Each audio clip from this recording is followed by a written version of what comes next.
اعوذ باللہ من الشیطان الرجیم بسم اللہ الرحمن الرحیم اللہم صلی علی محمد استغفر اللہ۔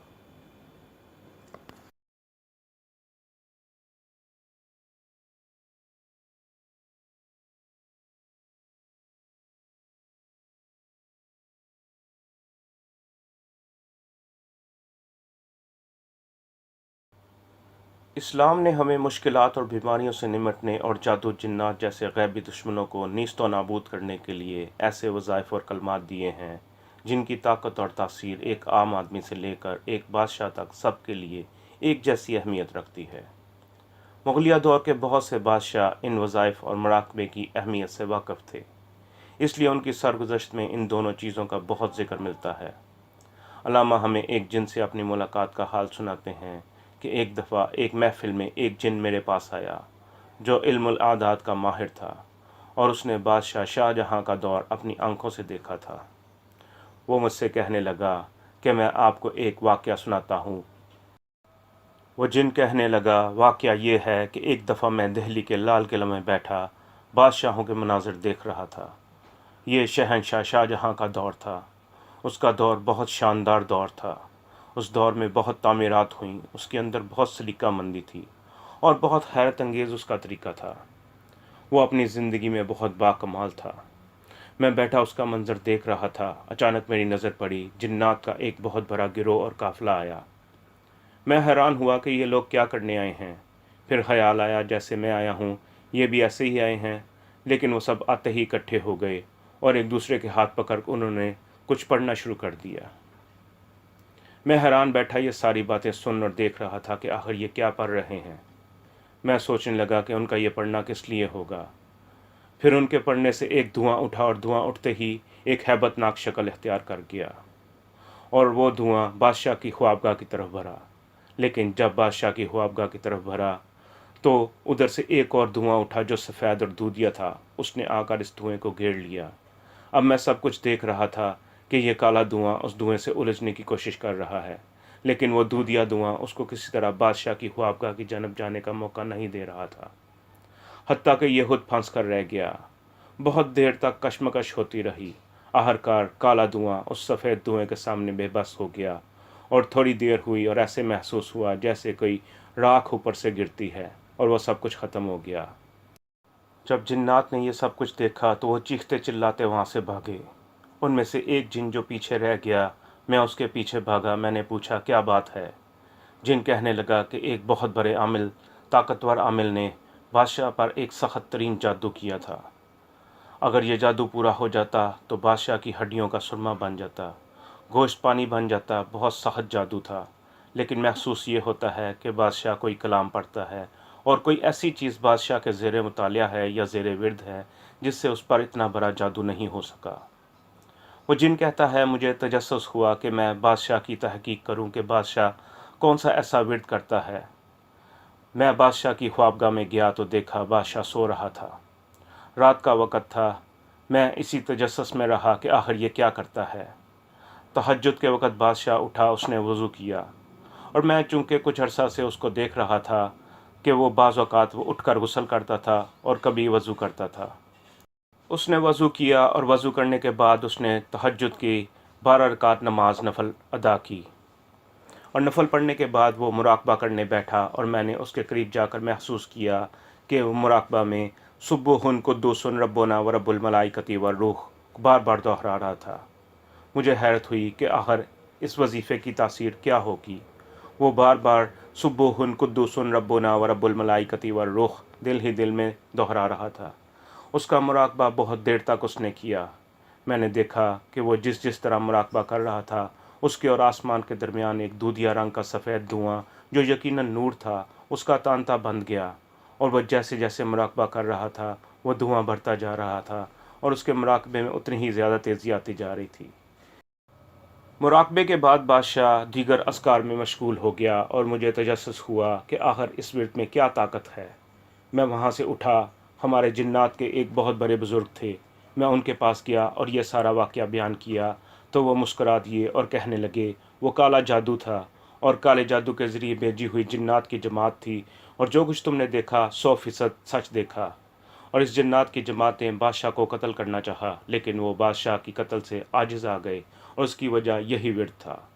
فرمانے لگے کہ میں صدیوں سے اس ورد کا مراقبہ کر رہا ہوں۔ جو شخص روزانہ یہ مراقبہ کرے گا، چاہے تھوڑی دیر کرے یا زیادہ دیر کرے، جتنا گر ڈالے گا اتنا میٹھا ہوگا۔ وہ اس مراقبے کے بے شمار حیرت انگیز کمالات پائے گا۔ پوری دنیا سے بے نیاز ہو کر، آنکھیں بند کر کے دل ہی دل میں اس ورد کو اس انداز سے پڑھنا ہے کہ زبان نہ پڑے، دل پڑے، اور اگر زبان حرکت میں آئے تو اس کو تالو سے لگا لیں یا دانتوں کے نیچے دبا دیں۔ یہ ورد مستقل پڑھیں اور دل ہی دل میں اس کو دہراتے جائیں۔ جو شخص یہ ورد مستقل کرے گا، چند دنوں کے اندر اس کے اندر نورانیت پیدا ہوگی، روحانیت پیدا ہوگی، اور اس کے ارد گرد نور کا ایک حالہ ہوگا، نور کی ایک دیوار ہوگی اور نور کا ایک سمندر ہوگا، اور نور کا ایسا سمندر ہوگا کہ خود اس کو پتہ نہیں ہوگا، اور ہر جادو، ہر جناتی طاقت اس سے دور ہوگی۔ اس کی زندگی میں سرور ہوگا، سکون ہوگا، راحت ہوگی، برکت ہوگی، عزت ہوگی، عافیت ہوگی۔ اس کا ہر کام جشن زدن میں بن جائے گا، اس کی ہر مشکل پریشانی دور ہو جائے گی۔ اگر وہ اس کی مزید مشق کرے گا تو کچھ عرصے کے بعد اس کو کشف شروع ہو جائے گا۔ ہر شخص کے دل کی دنیا پڑھ لے گا، اور قبروں کی دنیا پڑھ لے گا، جانوروں کی بولیاں سمجھ لے گا، کائنات کے ذرے ذرے کو دیکھ لے گا، کائنات کے اوپر کیا ہے اور اس کی نظروں کے سامنے آ جائے گا۔ زمین کے اندر چھپے ہوئے خزانے اس پر ظاہر ہو جائیں گے۔ جانوروں کی بولیاں سمجھ لے گا، پرندوں کی بولیاں سمجھ لے گا، پتھر کیا ذکر کرتے ہیں اس کو سمجھ آ جائے گی، مٹی کیا بولتی ہے اس کو سمجھ آ جائے گی، مختلف چیزیں، مختلف نظام کہاں کہاں ذکر کرتے ہیں، ہر چیز اس کو سمجھ میں آ جائے گی۔ اس کی دل کی دنیا آباد ہو جائے گی، اس کی روح کی دنیا آباد ہو جائے گی، اس کے اندر کی دنیا آباد ہو جائے گی۔ ہر وقت اس کا دل، اس کی روح 100% زندہ اور تابندہ رہے گی، اور اس کے پاس کائنات کے وہ راز ملیں گے جو اس نے کبھی سوچے نہ ہوں گے۔ وہ جن کہنے لگے کہ میں یہ راز بہت کم لوگوں کو آج تک بتا سکا ہوں، لیکن آپ میرے دوست کے بیٹے ہو، اس لیے میں نے آپ کو بتا دیا۔ علامہ کہتے ہیں عامل جن یہ ساری باتیں مجھے کہہ رہا تھا، اور میں حیرت سے اس کی باتیں سن رہا تھا، اور میں سوچنے لگا کہ اللہ پاک کی کائنات کے راز کیسے انوکھے راز ہیں، جو انسان کی سمجھ سے اور شعور سے بالا تر ہیں۔ انسان اگر تھوڑی سی توجہ کر لے تو یہ راز اس پر ایسے کھلتے ہیں کہ عقل انسانی اور شعور انسانی میں یہ راز آ ہی نہیں سکتے۔ وہ عامل جن کہنے لگا کہ پھر میں نے بھی یہ ورد یعنی اس وظیفے کو مراقبے کی حالت میں کرنا شروع کر دیا۔ میں بہت توجہ سے چند ماہ کرتا رہا۔ چند ماہ کرتے کرتے مجھ پر سب سے پہلے کائنات کا جو راز کھلا وہ یہ راز کھلا کہ زمین کے نیچے کے خزانے میرے سامنے آ گئے، اور کائنات کی چابیاں مجھے نظر آنا شروع ہو گئیں۔ ایک دفعہ میں سمندر کے کنارے بیٹھا یہ پڑھ رہا تھا، میرے سامنے سمندر ایسے ہو گیا جیسے شیشہ ہو، اور سمندر کی تہہ تک ہر مخلوق اور سمندر کی تہہ تک ہر چیز میری آنکھوں کے سامنے نظر آنا شروع ہو گئی۔ پھر میرے جی میں آیا کہ میں سمندر میں اتر جاؤں، تو میں نے کہا میں تو ویسے بھی سمندر میں اتر سکتا ہوں، لیکن اگر کوئی انسان یہ وظیفہ پڑھے تو پھر کیا ہوگا۔ میں نے انسان کی شکل اختیار کی اور یہی وظیفہ مستقل پڑھا، کیونکہ میں نے کئی ماہ سے اس وظیفے کو گھنٹوں مراقبے کی حالت میں پڑھا تھا اور اس کی تاثیر لے چکا تھا۔ میں سمندر میں گیا تو میرے نہ ہاتھ پاؤں نہ جسم بھیگا۔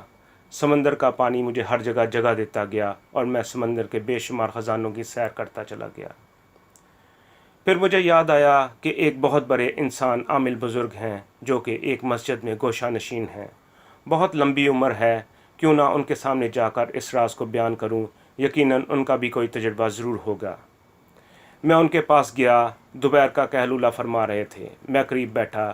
جب قیلولہ فرما لیا تو میں نے انسانی شکل اختیار کی اور ان کو سلام کیا اور اپنا تعارف کرایا کہ میں ایک جن ہوں اور آپ کی زیارت کرنے آیا ہوں۔ پھر ان کے سامنے یہ سارا واقعہ بیان کیا کہ سبوح قدوس ربنا و رب الملائکۃ والروح کا اپنا تجربہ بیان کیا، اس بزرگ کا تجربہ بیان کیا جن کو میں ملنے گیا تھا۔ پھر بادشاہ کا میں نے تجربہ بیان کیا، کالے جادو کا حملہ، اور پھر اس ورد کی برکت سے بادشاہ کا بچنا، یہ سب بیان کیا۔ اور میں نے یہاں تک بیان کیا کہ بادشاہ کو خبر ہی نہیں تھی کہ اس پر کتنا طاقتور حملہ ہوا ہے، لیکن اس مراقبے کے ورد نے بادشاہ کی کیسی حفاظت کی۔ تو وہ انسان جو مسجد میں گوشہ نشین بزرگ تھے فرمانے لگے، میرے اس بارے میں خود کئی تجربات ہیں۔ فرمانے لگے کہ ایک تجربہ تو اس کا یہ ہے کہ اس کے پڑھنے سے دل کبھی مردہ نہیں ہوتا، اور انسان گناہوں سے ایسے بچتا ہے کہ کوئی جیسے طاقت ہے جو اسے ہر وقت بچاتی ہے۔